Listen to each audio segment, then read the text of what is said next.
Hello my YouTube family. আজ 1 লক্ষ টাকার ফুটবল ফাইনালে আমাদের এখানে বিরতির মাঝে যোগব্যায়াম অনুষ্ঠান করলাম। আপনারা দেখুন, আপনাদের খুব ভালো লাগবে। প্রথমে জাতীয় সঙ্গীত হলো, এখন যোগব্যায়াম শুরু হবে আস্তে আস্তে। দেখুন, আপনাদের ভালো লাগবে খুব। আপনারা জিম ওয়ার্কআউট করলেও তার পাশাপাশি প্রাণায়াম, পদ্মাসন, বজ্রাসন, হলাসন, সর্বাঙ্গাসন, উষ্ঠাসন, এগুলো যেগুলো যেটুকু পারেন আপনারা এই যোগব্যায়াম করার চেষ্টা করবেন, যাতে শরীর খুব ভালো থাকে, মাইন্ড সেট ভালো থাকে। এই সব ব্যায়ামগুলো, তার পাশাপাশি যে যোগব্যায়ামগুলো প্রয়োজন সেগুলো করলে আমাদের নানা ধরনের রোগ থেকে মুক্তি পাওয়া যায়।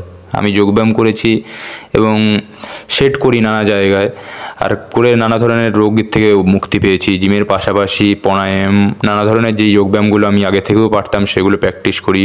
সব ছেলেবেলেদের সাথে, বাচ্চা ছেলেবেলেদের সাথে নিয়ে প্র্যাকটিস হয় যোগব্যায়াম এবং অনুষ্ঠান হয়। আর বজ্রাসনটা সকলেরই করা উচিত। দুপুরবেলা একবার করতে পারেন আর রাত্রেবেলা করবেন।